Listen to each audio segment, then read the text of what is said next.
আরজিকর কাণ্ডের 1 বছর পেরোয়নি, ঠিক তার মধ্যে সাউথ ক্যালকাটা ল কলেজে আর একজন গণধর্ষিতা হলেন।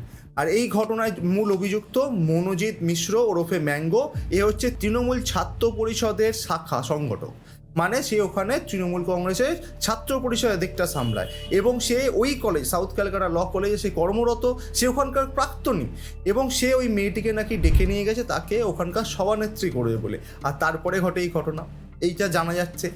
কলকাতাতে মেয়েদের নারী সুরক্ষা কতদূর এগিয়েছে সেটার পরিষ্কার প্রমাণ পাওয়া যাচ্ছে এই ঘটনাটা দেখে। তার কারণ যেই কলেজে আপনি পড়ছেন সেই কলেজে আপনি সেফটি পাচ্ছেন না, কারণ সেই কলেজের একজন নেতা আপনাকে ধর্ষণ করছে। এই ঘটনাটা আমাদের চোখের সামনে এনে দিচ্ছে কলকাতায় নারী সুরক্ষার একদম বর্বর চিত্রটা, যেখানে আমাদের মুখ্যমন্ত্রী দীঘাতে গিয়ে রাস্তা ঝাড় দিচ্ছেন সোনার ঝাঁটা দিয়ে, সেখানে এই রাজ্যের মেয়েরা নিজেদের কলেজে নিজেদের সম্মান হারাচ্ছে। তার কারণ এই ধরনের কিছু নরখাদককে এই দল তারা দলের মধ্যে পুষে রেখেছে। এই তৃণমূল কংগ্রেস যতগুলো ঘটনা ঘটে তার সাথে তার নামটা জড়িয়ে যায়। কেন? কারণ সমস্ত মানুষই এদের দল থেকে বেরোয়, সেটা 2 নম্বরই হতে পারে, খুন হতে পারে অথবা রেপ কেস হতে পারে, সমস্ত কিছুতে কিন্তু তৃণমূল কংগ্রেস ওতপ্রোতভাবে জড়িত থাকে। কেন এরকমভাবে জড়িত থাকে পুরো জিনিসটা ভালো করে বুঝতে হবে। এই যে ছোট লোক মনোজিৎ মিশ্র, এই ছেলেটার প্রোফাইলে যদি যাও তাহলেই বুঝতে পারবে এ কে। এ হচ্ছে ওখানকার তৃণমূলের একজন নেতা, বিভিন্ন জায়গায় বিভিন্ন পোস্ট শেয়ার করা দেখতে পাচ্ছ। কখনো বলছে ব্রিগেডের র্যাম্প ওয়ার্কে আসো, তো কখনো বলছে বাংলার গর্জন, সারাক্ষণ তৃণমূলের এক ধার দিয়ে পোস্ট করে যাচ্ছে।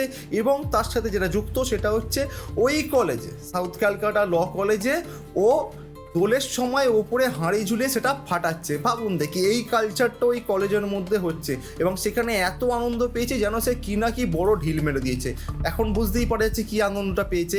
এই ছেলেটার প্রোফাইলে লেখা আছে এ নাকি ক্রিমিনাল লয়ার। কীরকম ক্রিমিনাল লয়ার যে নিজে ক্রিমিনাল হয়ে পরিণত হয়, মানে কীরকম লয়ার যে নিজে যেগুলোকে ডিফেন্ড করে বা যাদের এগেনস্টে প্রসিকিউশন করে তাদের মতো নিজেকে সাজিয়ে ফেলতে পারে। ভাবতে পারছেন? ভাবতে কষ্ট লাগছে তো? এই ধরনের মানুষকে তো একটু কষ্ট লাগা উচিত।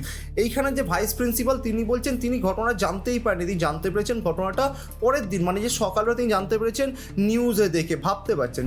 এখন পর্যন্ত মানে আমার এখন পর্যন্ত আমি ভাইস প্রিন্সিপাল, সেই কারণে আমার একটা জিবির কাছে ইনফর্ম দেওয়া, এই যে এখনো জয়েন্ট ডিপিআই ম্যাডামের ফোন। বলছি এরকম ঘটনা ঘটলো কি করে?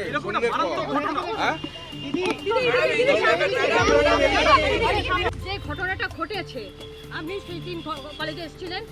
আমি কলেজে এসেছিলাম, আমার ডিন স্যারের সঙ্গে ফ্যাকাল্টি কাউন্সিলের ল ডিপার্টমেন্টে মিটিং ছিল। আমি সন্ধ্যে 5টা পর্যন্ত ডিন স্যারের কাছে ছিলাম। তো কি যেন বলে আমাদের পরপর মিটিং চলছে এখানে, আজকেও ছিল। আমি কলেজের জন্য আজকে যখন সকালে আমাকে গার্ড জানায় যে আপনি কালকেও জানতে পারেননি যে এরকম একটা ঘটনা ঘটে গেছে? না ম্যাডাম, আমি কালকে জানিনি। আজকে সকালে জানা মাত্র আমি প্রেসিডেন্ট স্যারের কাছে যাই, যে জিবি প্রেসিডেন্ট অশোক দেব, ওনাকে জানাই। উনি বলে আজকে সরকারি ছুটি থাকাতে সোমবার দিন উনি ড্রাস্টিক স্টেপটা নেবেন। আপনি তো এখানকার এখন অ্যাক্টিং প্রিন্সিপাল নয়, vice principal acting vice principal. হ্যাঁ, এই জন্যই আমি এখন নয়না চ্যাটার্জি ম্যাডাম আপনি। তো আপনি যখন পুলিশ যখন আপনার কাছে জানতে চেয়েছিল, আপনি কি মাইনর, দুজন যারা তারা কিন্তু মাইনর নয়, যেটা 19 এবং 20 বছরে, তারা কিন্তু মাইনর নয়, আপনি কলেজের তরফ থেকে, আপনি তো এখানকার অভিভাবিকা, আপনি নামটা কেন দিলেন না পুলিশকে? পুলিশ যা জানতে চাইবে এখন আসবে। পুলিশ এখনো তো আমার কাছে কোনো রিটেন কিচ্ছু পাঠায়নি, কিছু না। পুলিশ আসবে, আসলে পরে আমি সব বলবো। আপনি তাহলে কোথেকে জানতে পারলেন ম্যাডাম?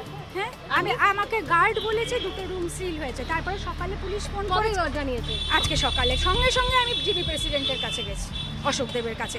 এবং অশোক দেব স্যার বলেছে আজকে রথযাত্রার ছুটি আছে, তুমি সোমবার দিন আমরা এটা নিয়ে বসছি এবং এমন কোনো ঘটনা ঘটে থাকলে কলেজে আমরা মানে জঘন্য থেকে জঘন্য শাস্তি চাই। একটা কথা বলুন, এই যে মনোজিৎ মিশ্র বা ম্যাঙ্গো এখানে প্রাক্তন স্টুডেন্ট ছিল, তার বিরুদ্ধে আগেও একাধিক অভিযোগ ছিল এবং তার সে একাধিকবার আগে সাসপেন্ড হয়েছে, কিন্তু সেই জায়গায় দাঁড়িয়ে তাকে অস্থায়ী কর্মী করলেন কেন আপনারা? এটা সমস্ত জিবির ডাইরেকশন আছে। মানে জিবি যেইভাবে ডাইরেকশন দেয়, আমাদের একটা অ্যাডিশনাল সেকশন হয়েছিল সেই সময়। শুধুমাত্র মনোজিৎ মিশ্র নয়, আরও 2জন স্টাফকে পিওরলি টেম্পোরারি হিসেবে নেওয়া হয়েছিল। অ্যাকশনটা হবে। তারপরে আমি মিডিয়ার মাধ্যমে এত বড় ঘটনাটা জানতে আপনি মিডিয়ার মাধ্যমে জানছেন, অথচ আপনি এখানকার এটাই দুঃখজনক। আমার যে গার্ড, ক্যামেরা দিকে গার্ড যে আছে সকালবেলা আমার একটুখানি প্রশ্ন যে আপনার কলেজে নিরাপত্তারক্ষী কতজন? আমার কলেজে প্রাইভেট নাইট গার্ড একজন, আর সন্ধ্যে 7টার সময় কতজন থাকেন? সন্ধ্যে 7টার সময় নিয়ম মতো একজন থাকার কথা। দুপুরবেলা থেকে 12টা থেকে সন্ধ্যে 7টা অবধি একটা মেয়েকে গার্ড রুমে ঢুকিয়ে মোল্ড করার চেষ্টা হচ্ছে, তাকে ধর্ষণ করা হচ্ছে, দুজন ছাত্র সেখানে হেল্প করছে। আপনি ভাইস প্রিন্সিপাল হয়ে জানতে পারলেন না, কলেজে কেউ জানতে পারলে না কলেজের নিচে কি হয়ে যাচ্ছে। যিনি কলেজে ভাইস প্রিন্সিপাল, কলেজে একটা এত বড় ঘটনা ঘটে গেছে, কলেজে পুলিশ ঢুকে কলেজ সিল করে দিয়েছে, তারপরে তিনি নিউজ দেখে জানতে পারছেন যে এই ঘটনা ঘটেছে। আর তার সাথে তিনি বলছেন আজ তো কলেজ ছুটি ছিল, যেই মুহূর্তে আমি জানতে পেরেছি আমি সঙ্গে সঙ্গে একদম আমাদের প্রেসিডেন্টের কাছে চলে গেছি, জিবি প্রেসিডেন্টের কাছে, জি প্রেসিডেন্টকে ওখানকার লোকাল এমএলএ। এবার তার কাছে কাছে তিনি বলেছেন সোমবার দিন যখন কলেজ খুলবে তখন আমরা ওটা নিয়ে বসবো এবং ড্রাস্টিক্যাল এবং খুব কঠোর আমরা স্টেপ নেবো।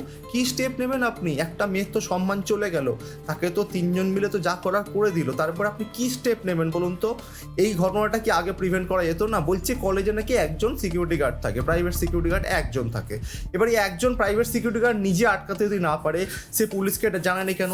সে কোনো জায়গায় কমপ্লেন করেনি কেন? কলেজের প্রিন্সিপালকে বা ভাইস প্রিন্সিপালকে ফোন করেনি কেন? সে সেই ঘটনা পরের দিন সকালবেলা যখন পুলিশ গিয়ে কলেজ সিল করেছে তখন জানতে পারছে। এই ঘটনার প্রতিবাদ তো হবে, এই প্রতিবাদে ডিওয়াইএফআই এবং এসএফআই এরা প্রত্যেকবার মার খায়, এবারেও নেমেছে মার খেতে। কসবা থানা ঘেরাও করেছে, পুলিশ যেমন ইচ্ছা পিটিয়েছে আর পুরো ধস্তাধস্তি পেটানির মাধ্যমে তাদেরকে সাইড করে দিয়েছে। জুনিয়র ডক্টরস ফোরাম তারাও ওখানে পৌঁছেছে, তারা ওখানে পৌঁছে জিনিসটার নিন্দা করেছে এবং সেখানে দাঁড়িয়ে তারা পুলিশ থানার সামনে প্রতিবাদ জানাচ্ছে। কংগ্রেসের তরফ থেকেও পৌঁছে গেছে, তৃণমূলে কিন্তু কাউকে দেখতে পাওয়া যায়নি যিনি ওখানে গিয়ে পুলিশের কাছে প্রতিবাদ জানাচ্ছেন যে এই ঘটনা যারা করে তাদেরকে কড়া শাস্তি দেওয়া হোক। তার কারণ মানুষটা তো তৃণমূলের, কিন্তু তৃণমূলে বড় বড় নেতারা জানিয়েছেন এই ঘটনার আমরা কড়া পদক্ষেপ নেব এবং কাউ বাঁচতে পারবে না। আর সত্যি বাঁচবেটাই বা কী করে? ধরা তো পড়ে গেছে অলরেডি, তাকে বাঁচানো যদি হয় তাহলে তার থেকে নোংরা কাজ তো কিছু হতে পারে না, তাই তাকে বাঁচাতেই হবে। কিন্তু আপনাদেরকে কথা দিতে হবে তো, মানুষের সুরক্ষাটা তো আপনারা দায়িত্ব নিয়েছেন, সরকারে তো আপনাদের দলই তো সরকার চালাচ্ছে, তাহলে আপনারা যদি না পারেন তাহলে কে পারবে? অন্য লোক তো এসে করতে পারবে না। এবং ওখানকার যারা প্রতিবাদ জানাচ্ছেন বিভিন্ন রাজনৈতিক দল তারা বলছেন মমতা ব্যানার্জির অবিলম্বে পদত্যাগ করা উচিত। দীঘাতে গিয়ে রত্না টেনে ওনার উচিত এই ঘটনাটা সামনে এসে তদন্তটাকে এগিয়ে নিয়ে যেতে সাহায্য করার জন্য। ঘটনাটা খুব ভালো কথাই বলেছেন, পরস্পর রেপ ঘটনা ঘটছে, খুন হচ্ছে, মার্ডার হচ্ছে, সব কিছু হচ্ছে, সব কিছুতে আমাদের মুখ্যমন্ত্রী কিন্তু বলছেন পুলিশ যার মতো ব্যবস্থা নিয়ে দেবে, আপনাদের কোনো চিন্তা করতে হবে না। কিন্তু এই ঘটনাগুলো আটকানো যাচ্ছে না কেন? এই সমস্ত চিন্তাভাবনাওয়ালা মানুষগুলো কেন ভাবছে না এই ঘটনাটা ঘটানোর আগে যে পুলিশ যদি ধরে আমাদের অবস্থা খারাপ করে দেবে? তার কারণটা এরা সকলে একটা ইমিউনিটি ভোগ করে। এই ঘটনাটা দেশে ধরা পড়ে গেছে, বেশিরভাগ অনেক ঘটনা কিন্তু ধরা পড়ে না, সেগুলো চুপচাপ চাপা পড়ে যায়। আমাদের রাজ্যও কি অন্যান্য রাজ্যের মতো মেয়েদের পক্ষে আনসেফ হয়ে যাবে? দেখাবে আপনার সাথে পরবর্তীটাতে। ভালো থাকবে।